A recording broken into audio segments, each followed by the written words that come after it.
haunted world. शाम का वक्त था और चारों तरफ हाड़ कंपा देने वाली ठंड थी। कोहरा इतना घना था कि घर की दहलीज पर खड़े इंसान को अपनी ही उंगलियां देखना मुश्किल हो रहा था। सफेद चादर जैसी धुंध ने सब कुछ ढक लिया था। घर के पिछवाड़े वाले बरामदे में रघु काका अपनी पुरानी लकड़ी की कुर्सी पर बैठे थे।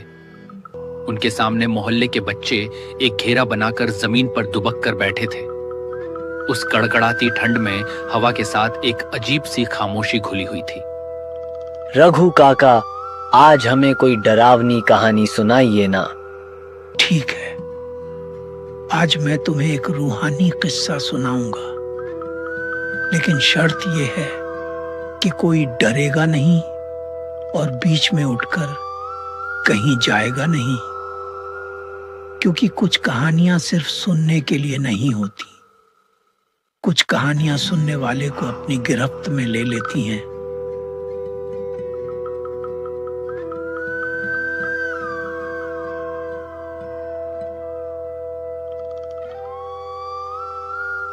अंधेरी रात थी।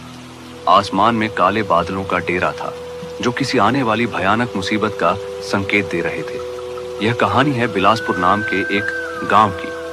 हर गांव की तरह बिलासपुर के सीने में भी कई गहरे राज दफन थे, लेकिन आज की रात एक ऐसा राज बाहर आने वाला था जो किसी की भी रूह कंपा दे। रात के 12 बज चुके थे। हवा में मिट्टी की सौंधी खुशबू के साथ साथ एक अजीब सी बेचैनी घुली हुई थी। दूसरे गांव का एक व्यापारी, जिसका नाम रमेश था, अपनी बैलगाड़ी को तेजी से दौड़ा रहा था। उसके सामने का रास्ता बिल्कुल सुनसान और डरावना था। अचानक मौसम ने करवट ली और एक जोरदार तूफान आ गया। आसमान में बिजली ऐसे कड़कने लगी जैसे धरती को फाड़ देगी। रमेश की आंखों के सामने अब अंधेरा छा गया था। उसे कुछ भी साफ दिखाई नहीं दे रहा था। तभी बिजली की चमक में उसे दूर एक घना बरगद का पेड़ दिखाई दिया। रमेश ने मन ही मन सोचा, यह तूफान तो बहुत खतरनाक है। मुझे थोड़ी देर उस पेड़ के नीचे रुक जाना चाहिए। इतनी तेज बारिश और अंधेरे में घर तक पहुंचना नामुमकिन है। यहां तो दूर दूर तक कोई परिंदा भी नहीं दिख रहा। रमेश पेड़ के नीचे रुक गया। कुछ देर बाद तूफान थोड़ा थमता हुआ लगा और बारिश की रफ्तार कम हो गई। रमेश ने राहत की सांस ली। चलो, शुक्र है तूफान रुका। अब मुझे जल्दी निकलना चाहिए। वह दोबारा अपनी बैलगाड़ी में बैठा और आगे बढ़ा,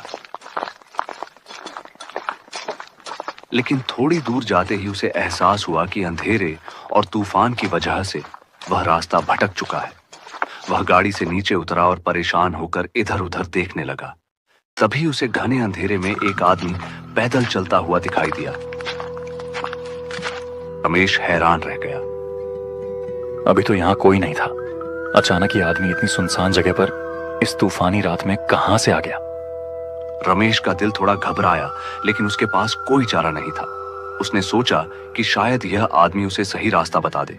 रमेश ने जोर से आवाज लगाई, सुनिए भाई साहब, भाई। आवाज सुनकर वह आदमी रमेश के पास आया। उस आदमी का चेहरा शांत, लेकिन आंखों में एक अजीब सा खालीपन था। क्या हुआ भाई? इतनी रात गए इस वीराने में क्या कर रहे हो? मैं शहर से आ रहा था, लेकिन तूफान की वजह से रास्ता भटक गया हूं। मुझे अपने गांव वापस जाना है। क्या आप मेरी मदद कर सकते हैं? रमेश की बात खत्म ही हुई थी कि आसमान फिर से गरजने लगा और मूसलाधार बारिश शुरू हो गई। देखो भाई, बारिश फिर से तेज हो गई है। अगर तूफान आ गया तो तुम एक कदम भी आगे नहीं बढ़ पाओगे। मेरा घर पास में ही है, तुम आज रात वहीं रुक जाओ।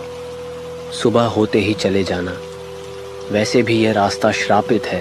जो भी रात को यहाँ भटकता है वह मुश्किल से ही घर पहुँच पाता है। उसकी बातें सुनकर रमेश को थोड़ा अजीब लगा। उसे उस आदमी के पास से किसी जली हुई चीज की तीव्र गंध आ रही थी। हैरानी की बात यह थी कि आसपास न तो कोई आग थी और न ही धुआं।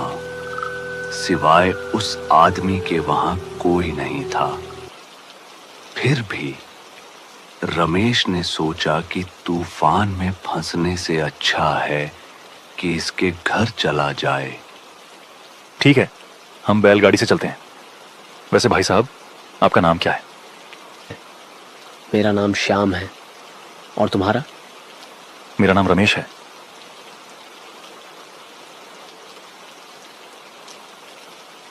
दोनों बैलगाड़ी में बैठकर चल दिए। रास्ते भर रमेश को एक भारीपन महसूस हो रहा था, जैसे कोई अनजानी शक्ति उनके साथ सफर कर रही हो।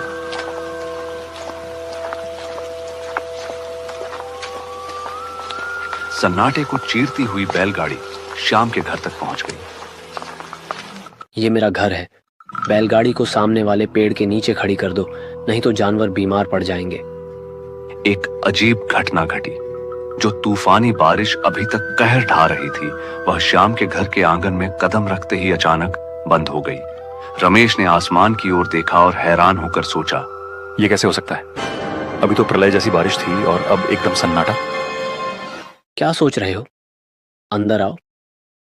कुछ नहीं, बस मौसम का मिजाज देख रहा था। घर अंदर से बेहद पुराना और सादा था। रमेश ने पूछा, आप यहाँ अकेले रहते हैं? परिवार वाले कहाँ हैं? श्याम की आंखों में एक दर्द और गुस्सा दोनों तैर गया। पहले परिवार था, अब मैं अकेला हूं। मुझे अकेलेपन की आदत हो गई है। श्याम अंदर गया और कुछ फल लेकर आया। ये लो, फल खाकर यहीं चारपाई पर सो जाओ। मैं बाहर सोता हूं, मुझे खुले में सोने की आदत है। यह कहकर श्याम बाहर अंधेरे में चला गया। रमेश ने फल खाए, लेकिन उसके मन में डर बैठ चुका था। उसे लग रहा था कि जो कुछ हो रहा है वह सामान्य नहीं है। थकान के कारण उसकी आंख लग गई। तभी आधी रात को रमेश के कानों में किसी औरत की भयानक चीख गूंजी। रमेश हड़बड़ा कर उठ बैठा। उसने देखा कि आंगन में एक औरत खड़ी है। उसका चेहरा और शरीर बुरी तरह जला हुआ था और वह भयानक दिख रही थी। रमेश डर के मारे कांपने लगा। वह औरत हवा में ओझल हो गई। रमेश जान बचाकर भागता हुआ बाहर आया, जहां श्याम एक सूखे पेड़ के नीचे बैठा था। श्याम, मैंने अंदर एक औरत को देखा। उसकी शक्ल बहुत डरावनी थी।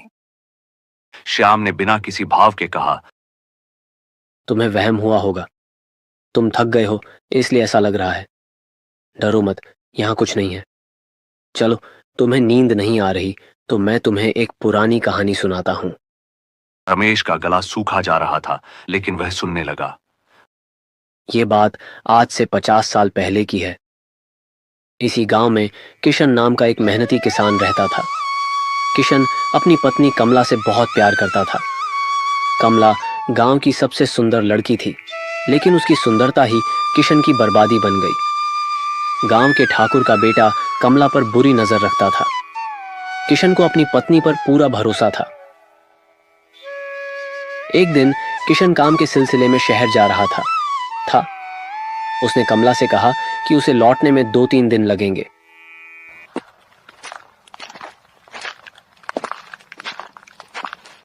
लेकिन स्टेशन पहुंचकर उसे पता चला कि ट्रेन रद्द हो गई है।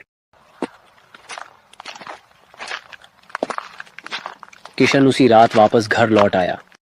जब वह घर पहुंचा तो उसके पैरों तले जमीन खिसक गई। उसने देखा कि उसकी पत्नी कमला और ठाकुर का बेटा अंदर हंस हंसकर बातें कर रहे हैं। कमला उस गुंडे को पसंद करती थी और किशन से शादी सिर्फ मजबूरी में की थी। श्याम की आंखों में अब अंगारे दहक रहे थे। यह देखकर किशन का खून खौल उठा। गुस्से में उसने बाहर से दरवाजा बंद किया और अपने ही घर में आग लगा दी। कमला और ठाकुर का बेटा अंदर ही जलकर राख हो गए। लेकिन जब ठाकुर को पता चला कि किशन ने उसके बेटे को मारा है तो उसने किशन को पकड़ लिया। ठाकुर ने किशन को इसी पेड़ से बांधा और पूरे गांव के सामने उसे जिंदा जला दिया। रमेश यह सुनकर सन्न रह गया। उसने डरते हुए कहा, ये तो बहुत बुरा हुआ किशन के साथ, लेकिन आप ये सब इतनी बारीकी से कैसे जानते हैं? इतना सुनते ही श्याम का चेहरा बदलने लगा। उसकी त्वचा गलने लगी और देखते ही देखते वह एक कंकाल में बदल गया। क्योंकि मैं ही किशन हूं। मैं अपना रूप बदलकर यहां से गुजरने वालों को अपनी कहानी सुनाता हूं, क्योंकि उस रात किसी ने मेरा दर्द नहीं सुना था। अब मेरी आत्मा यहीं भटकती है। रमेश की रूह कांप गई। वह अपनी बैलगाड़ी की तरफ भागा। उसने पीछे मुड़कर नहीं देखा। उसके दिमाग में बस एक ही बात चल रही थी कि उसने जिस औरत को देखा था वह कमला की आत्मा थी और वह आदमी किशन का भूत। रमेश किसी तरह जान बचाकर वहां से निकला। बिलासपुर की वह तूफानी रात रमेश को जिंदगी भर याद रही और उस दिन के बाद वह उस रास्ते पर दोबारा कभी नहीं गया।